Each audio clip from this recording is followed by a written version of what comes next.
মা বোনদেরকে 4টা কাজ করতে বলবো, অনলি 4টা কাজ। 5 ওয়াক্ত নামাজ যদি ঠিকমতো পড়তে পারে 1 নাম্বার, 2 রমজান মাসে রোজা রাখে, 3 নাম্বার পর্দা ঠিকঠাক মতো করে, আর 4 নাম্বার স্বামীর আনুগত্য করে, ইনশাআল্লাহ জান্নাতের যে কোনো দরজা দিয়ে ইচ্ছা প্রবেশ করতে পারবে ইনশাআল্লাহ। এখানে স্বামীর আনুগত্যের কথা বলেছি, স্বামীর দাসত্বের কথা বলি না। আনুগত্য দাসত্ব এক জিনিস না। আনুগত্য মানে কি? আনুগত্য মানে আপনি স্বামীর যে কোনো ভালো কাজে আপনি তাকে সায় দিবেন, আনুগত্য।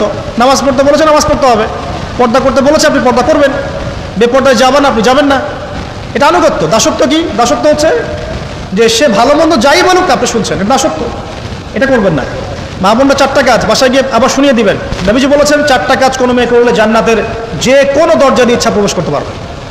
1 নাম্বার 5 ওয়াক্ত সালাত, 2 নাম্বার রমজান মাসের সাওম রোজা, 3 নাম্বার পর্দা ঠিকঠাক মতো করবেন, লজ্জাস্থানের হেফাজত, এবং 4 নাম্বার স্বামীর আনুগত্য করা। মায়ের খেদমত করে দোয়া করেন, দোয়া কবুল হবে ইনশাআল্লাহ। বাবার খেদমত করে দোয়া করেন, দোয়া কবুল হবে ইনশাআল্লাহ। কোরআন তেলাওয়াত করে দোয়া করেন, দোয়া কবুল হবে ইনশাআল্লাহ। মনে করেন শেষ রাতে উঠেছেন, মানে শেষ রাত বলতে বোঝাচ্ছি এই ধরেন যে 2টার পর থেকে, এখন 2টা 2:30টার পর থেকে নিয়ে ফজর পর্যন্ত শেষ রাতে উঠেছেন, এই সময় আপনি যা দোয়া করবেন ইনশাআল্লাহ কবুল হবে। হ্যাঁ, বলতে বাধ্য হচ্ছি, এখনকার তরুণ সমাজ ওই 2টা 2:30টার দিকে ওই যে কার কার খেলা থাকে ওই খেলাগুলো দেখার জন্য ওঠে, তাহাজ্জুদ পড়ার জন্য উঠতে পারে না। অথচ আল্লাহ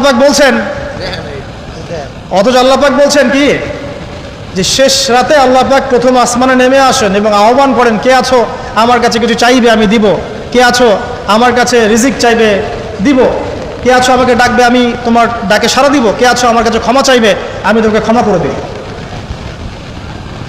প্রিয় যুবক ভাইরা, আল্লাহকে মূল্যায়ন করতে শিখুন। এই সময়গুলোতে দোয়া করলে ইনশাআল্লাহ তাআলা আপনার দোয়া কবুল হবে ইনশাআল্লাহ।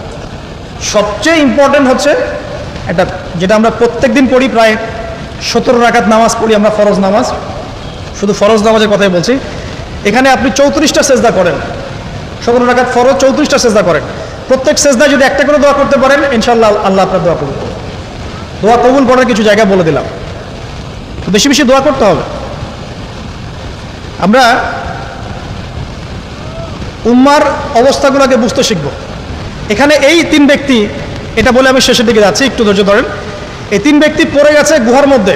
আমি বলছিলাম জেনা ছেড়ে দিলে তোমার দোয়া আল্লাহ পাক ডাইরেক্ট কবুল করবে ইনশাআল্লাহ। কিভাবে? এই দলিল দিচ্ছিলাম যে তারা বলছে আমাদের তো কোনো, আমাদের নেক আমল যা আছে এটা দিয়ে দোয়া করতে হবে, কোনো অপশন তো নাই বের হওয়ার।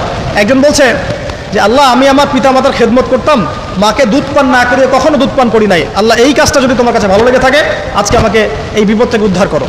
এই দোয়া করার সাথে সাথেই এই গুহা থেকে পাথরটা একটু সরে গেল এভাবে।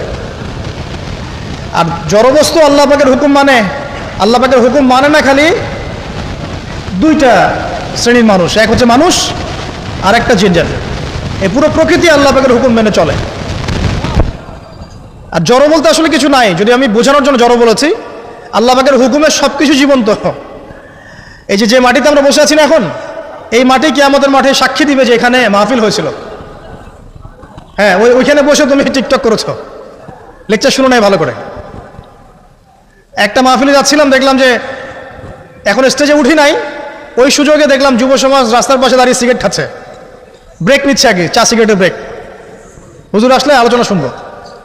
এখানে এসে যদি আমরা মানে কোরআন সুন্নাহর বাইরে কোনো কাজ করি, এই মাটি আবার সাক্ষী দিবে।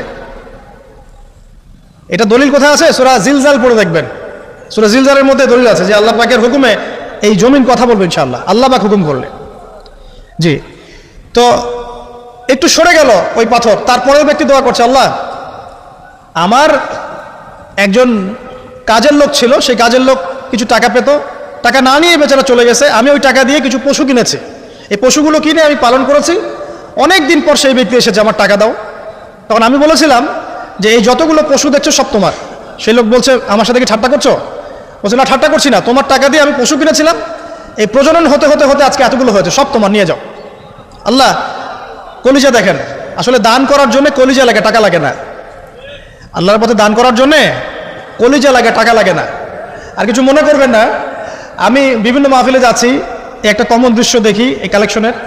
আমার জানা নাই যে এভাবে নাম লিখিয়ে কোনো কালেকশন নবীর যুগ থেকে হয়েছে, আমার জানা। বরং কতটুকু দিয়েছে এটা গোপন রাখলেই ভালো। কে দিয়েছে, কত দিয়েছে জানানোর তো কোনো দরকার নাই। দিয়েছে, নিয়ে চলে আসবেন, শেষ। আমরা কাকে সন্তুষ্ট করার জন্য দেই? আল্লাহ জানলেই তো যথেষ্ট। কি দরকার জনগণ জানতেই হবে আমি 5,000 টাকা দিয়েছি? এতে আমার লাভটা কি? নেকি উল্টারও কমে গেল।